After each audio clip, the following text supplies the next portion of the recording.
CLR Bruce Rivers. How's it going? Good, how are you? I'm good, man. Excited to be doing this. We get to break it down and get a professional's opinion about what's really going on with this Oblock indictment. It's huge. It is huge. It is huge. I was surprised. A lot of murders don't get solved in Chicago. The way it happened, it kind of seemed like this one was a little different because of where it happened and everything, but it was surprising, to say the least. So I thought, we'd start off by going through the indictment a little bit. Sure. It's kind of vague in there, so, I was thinking maybe you can explain why it's so vague and everything for us. Well, indictments generally don't spell out a lot of facts. They basically just, show what the crime is and who committed it. So, and in this case, there are 7 counts. The chief count among them is the first one, and it's charged out in a RICO, and that's the Corrupt Organizations Act, created back in the 30s to combat the mob.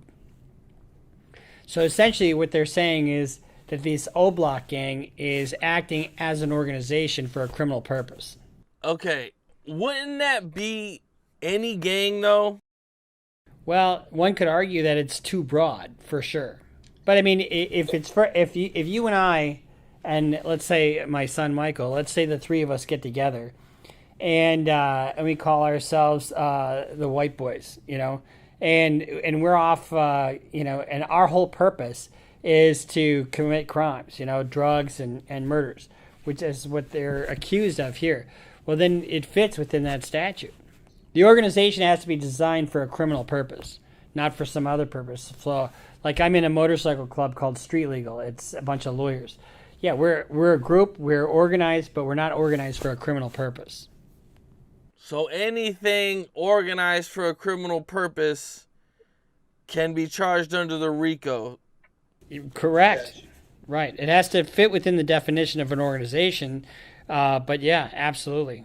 Okay. In one of the press conferences, they said they were able to establish evidence that there was a racketeering enterprise involved, and this murder was done to further that. Correct. And let me tell you this: it's not done without snitches. Okay, we can get into all that a little bit later. So 5 people are being charged. I think everybody knows their names.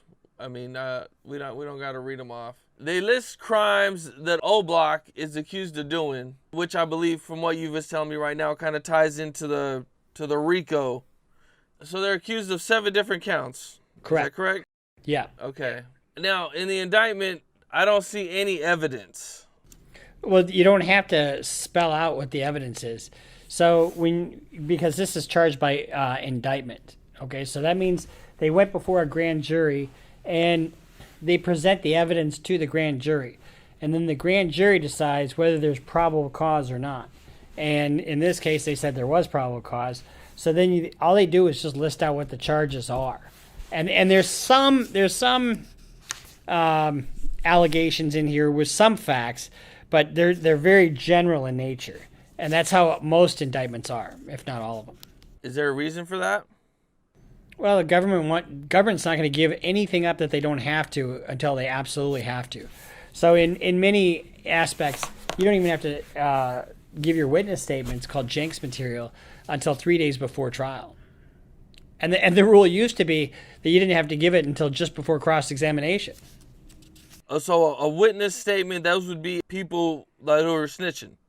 Well, people, anybody that's given any information about the case that they intend to call as a witness. Gotcha. It's trial by ambush. Wow. And they don't have to legally give that up till 3 days before the trial starts.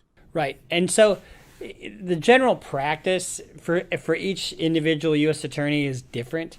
I guarantee you, on a case like this, they're not going to divulge who their snitches are until the very, very, very, very last minute. Because look what happened to FBG Duck. He was gunned down in the middle of the street, in broad daylight. So, and because it's such a high profile, because it's such a gang case, anybody that would be cooperating is going to be a target for sure. Okay. Now there is one piece of evidence that they've released, and that is a dude by the name of Los. A week before the murder, he bought a car, and then right after the murder, he returned the car. About 45 minutes after the murder.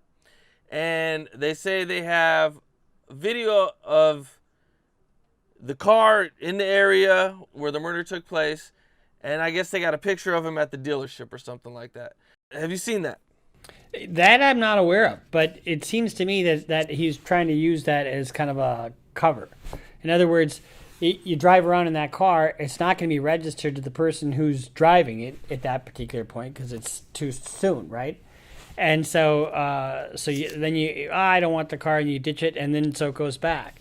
But it's not going to be that hard to track that down. I mean, the problem that we have in today's society about getting away with a crime is there's fucking cameras everywhere, just everywhere. And so you capture a license plate or whatever, and everything's got a digital footprint, you know.